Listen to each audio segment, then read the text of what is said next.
great occasion to speak with all of you, especially the Car Liguer Big Cart members, which is our club members here. And I formally welcome once again Dr. Batskhem Mawein. The occasion is his. We are all here for him today, primarily because we want to celebrate publication of this wonderful book. And that's something, a rare kind of an achievement, I must say, for our students, our researchers, who all will publish following his footsteps now, I'm very sure. There will be more publications going to come following the footsteps of Dr. Batskhem Mawein. He is the pioneer in initiating this process of publication and then celebration of each publication, which we should do very nicely in our Car Liguer Big Cart, for which we have developed our club and the platform here. With me is Professor Mao, who is my teacher as well as Dr. Batskem's teacher. And it is his presence that makes the occasion even more auspicious and august for us. At the last moment, we requested him to grace the occasion and to give his comments. He very, very kindly agreed to it, for which we are extremely grateful and thankful to Professor Mao as well.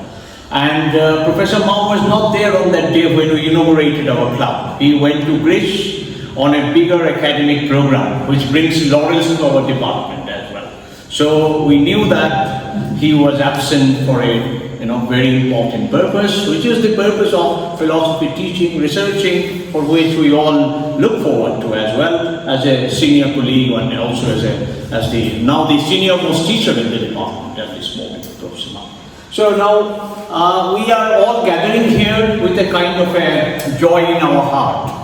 And when we are joyous, the joy finds expression in various ways. And we all feel enthralled and thrilled by seeing that Dr. Batskhem has done such a wonderful work.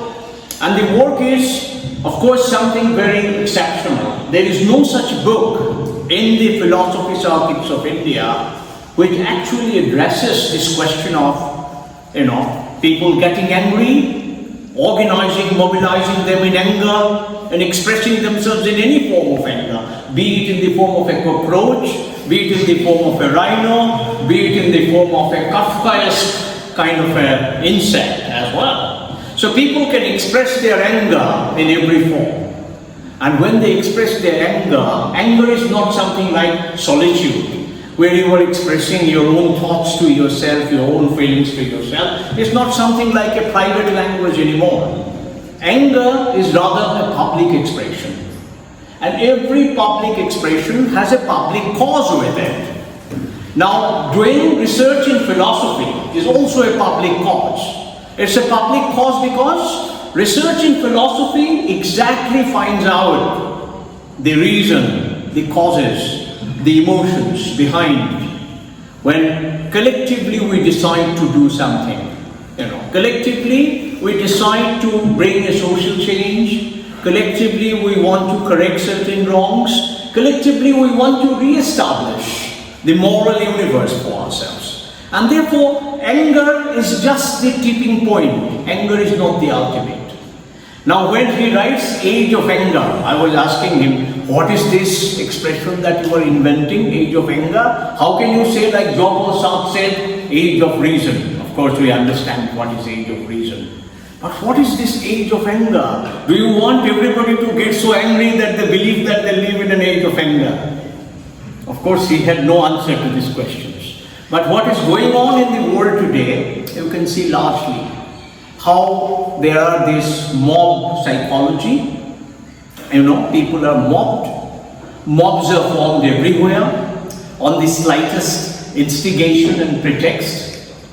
There is this kind of mob formation. And this mob formation is steered by the social media and certain kind of a provocation, certain kind of a mobilization of the dark side of our identity, the dark side of our mind, the unconscious darkness of our identity is mobilized in the social media by spreading certain kind of a rancor, certain kind of hate, certain kind of rumor, certain kind of incredible, allegations, against them or against somebody. And that mobilizes the mob and actually stirs up the kind of dark sentiments that we have in our heart. So Batskhem Mawein is addressing these questions in the book. How this kind of dark sentiments have taken over continents, and continents of democracies, continents of autocracies, continent of all kinds of political systems that we have. And then he touches upon a very important dimension of anger. He argued that all forms of anger is necessarily political. If that political part of anger is not there, then anger will become some kind of some kind of regurgitation of violence. But anger does not necessarily mean violence. Angry, sensibly angry people with a reason to be angry is never violent. And insensibly angry people without any reason to be violent becomes violent. So there is a clear distinction that Dr. Batskhem draws in the book. And he says anger is not unreasonable. And he is not alone in the tradition of philosophy to say that. That anger is a very important, justifiable moral sentiment. Comes in Nietzsche's writing, in his genealogy of morals. And Batskhem quotes genealogy of morals to say that, well, good and evil are not merely binary kind of a sentiment, or they are not binary opposition. Good and evil do not oppose each other, they do not contrapose against each other, but good and evil exist together, or sometimes they exist in separate universes. But nevertheless they exist. You can't say that they have to exist together. And this Nietzschean argument is important to understand whether there is an other side of anger. Well, there could be another side of anger. Well, there could be another side of anger. The other side of anger could be love, it could be companionship, it could be fellowship, it could be solidarity. But this side of anger is such that it might create a new solidarity. People may become more organized because of anger. People may become also more and more empathic towards each other because they share a common anger. So this is something significant that has arisen since the last part of 19th century, that people have been increasingly angry. They were so angry that they fought world wars in certain parts of the continent. They were so angry that looked for a solution, they became hippies in 70s. Touching upon, in my early childhood, I have seen many hippies around. And they are just loitering. Most of them are coming from very rich family background. They are loitering, they are writing poetry, they are making films, and they are making an important statement about the history of the country or the society in which they are born. And in the Indian scenario, we have seen hippies. They are singing Beatles. They are also raking up some fine emotions to understand the kind of birth pain or the birth pang that India underwent in 1947 in order to become a post-colonial nation. You have films of Satyajit Ray, which also talks about a certain kind of innocence that hippies carry. It is hippies who can act like innocent children. Satyajit Ray makes a famous statement. Now, why I am juxtaposing hippies with it? Because to be a hippie is to be angry on something, and that is a moral sense of anger.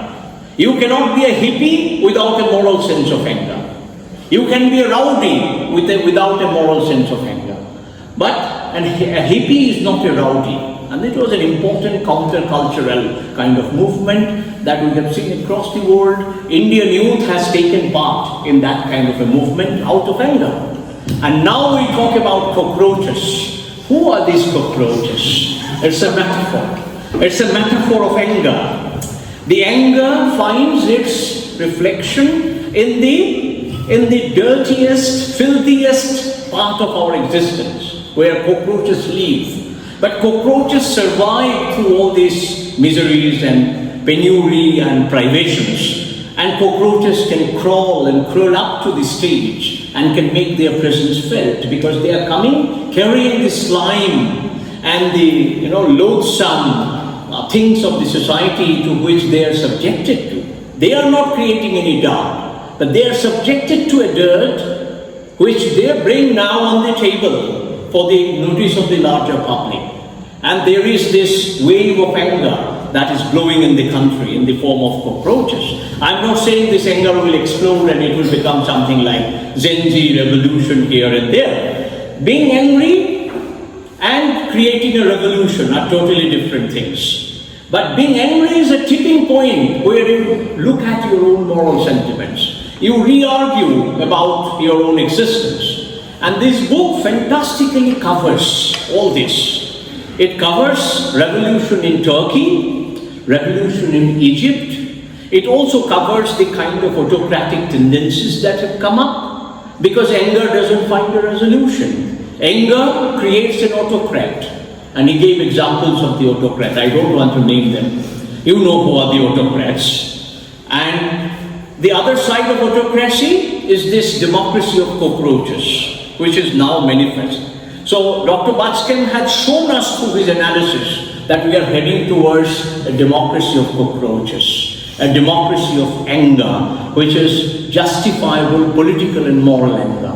And that is why this book is exceptionally rich in ideas. Each word that this book has printed and spoken carry a huge meaning, because it just gels with what is happening in the world. And I congratulate Dr. Mawein for carrying out this solitary exercise of writing the book. Writing the book is like giving birth to a baby. There's a huge pain in writing a book. And Dr. Mawein has undergone the pain of writing the book. And I have seen him in his most painful days. He is just, trying to find a way. And he is not easily finding a way, and that is finding an expression in his writing. And that makes the writing more, it really gives you goosebumps as you read his books. So therefore, I think he will not stop here, and it's not necessary that next time he has to be angry and express his anger again. He can write a book on love, on companionship, on fellowship, on empathy, something opposite to anger also. But that will not actually remove the justified grounds of anger that we have at this moment.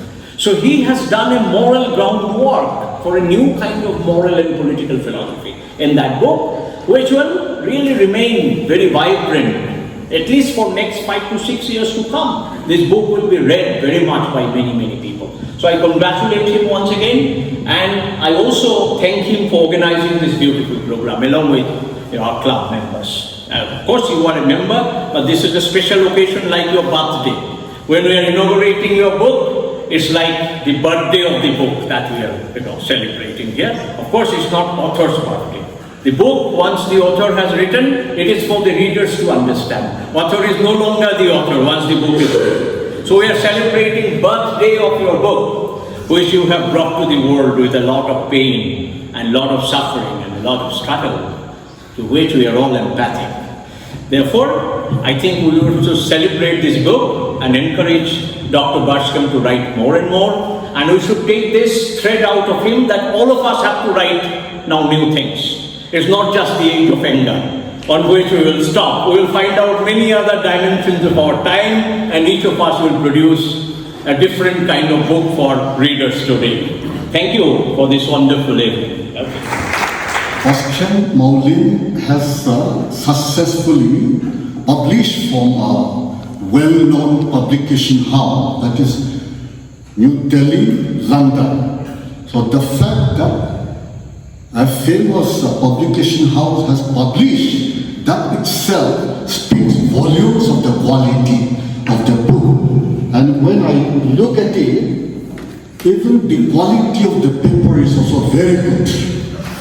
And I just glanced through what is being written there. It is also very, very dense. So I cannot just read very quickly like reading newspapers. I have to pause and I have to read slowly to digest the ideas. What he has given the title, The Age of Anger, he has appropriately and timely captures the spirit of the time. And therefore, I congratulate Dr. Batskhem Mawein for capturing the spirit of the time. And he has set a very good example for you, young researchers. You can also do the same. You can try to publish even your thesis if it is of good quality, and then a lot of young people will be reading your book even after your death, after many years also. So in the same way, after 70, 60 years when he passed away from this world, a lot of young people will be reading his book. By that time, we will also pass away.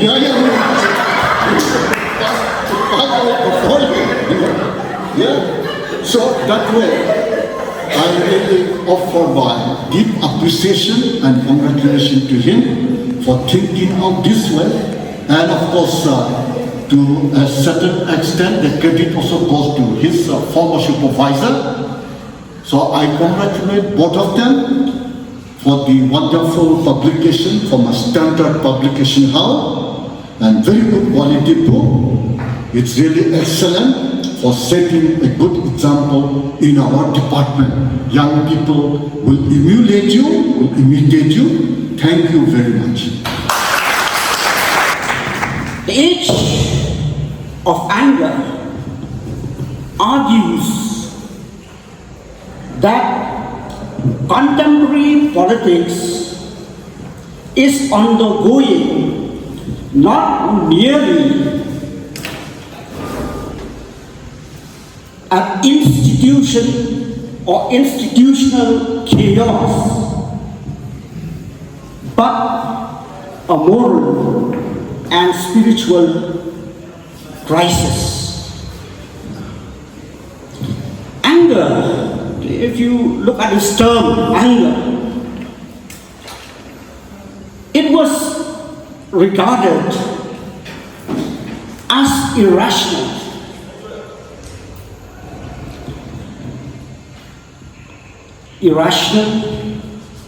And then it has to be controlled, it has to be sidelined, because it is irrational within the so-called rational democratic frameworks.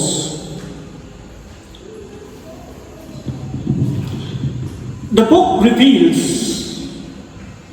that modern society, as one of moral decay, social breakdown, and political despair. Therefore, it appeals for a turn toward more human and truthful politics. Truthful politics is a politics that accepts its limits and the sacred dimensions of public life. Beneath liberal ideals,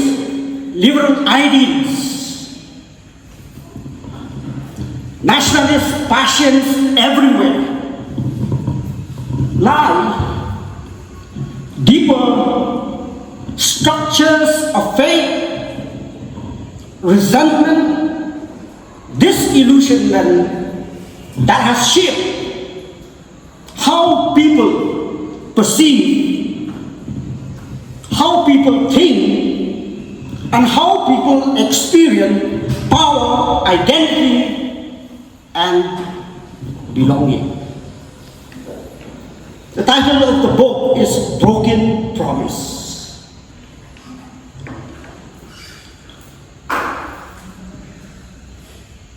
The modern politics promise justice,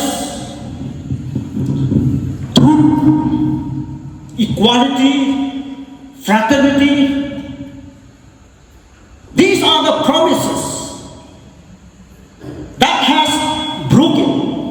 in contemporary context. Instead, it delivered displacement, corruption, unemployment, cultural erosions, and moral fragmentation.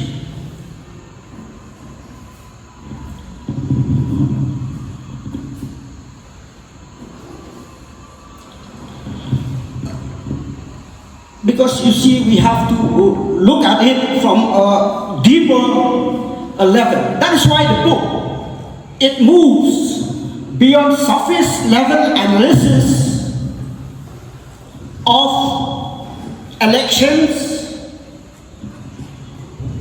or policy to examine the effective and the metaphysical aspects of political life.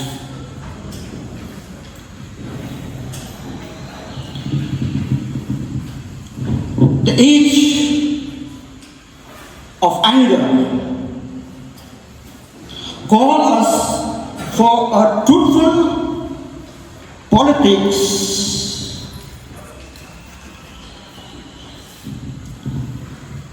That politics which is human, or politics as a truly human service.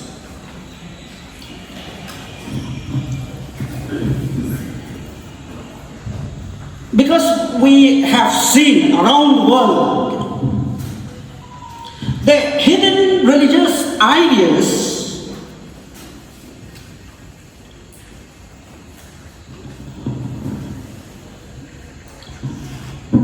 that continue to animate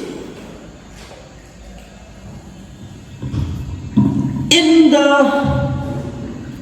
democratic system or any form of political life.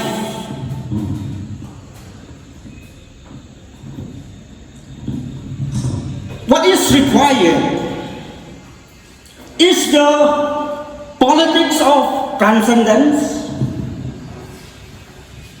that entails imposing religious doctrine on governance.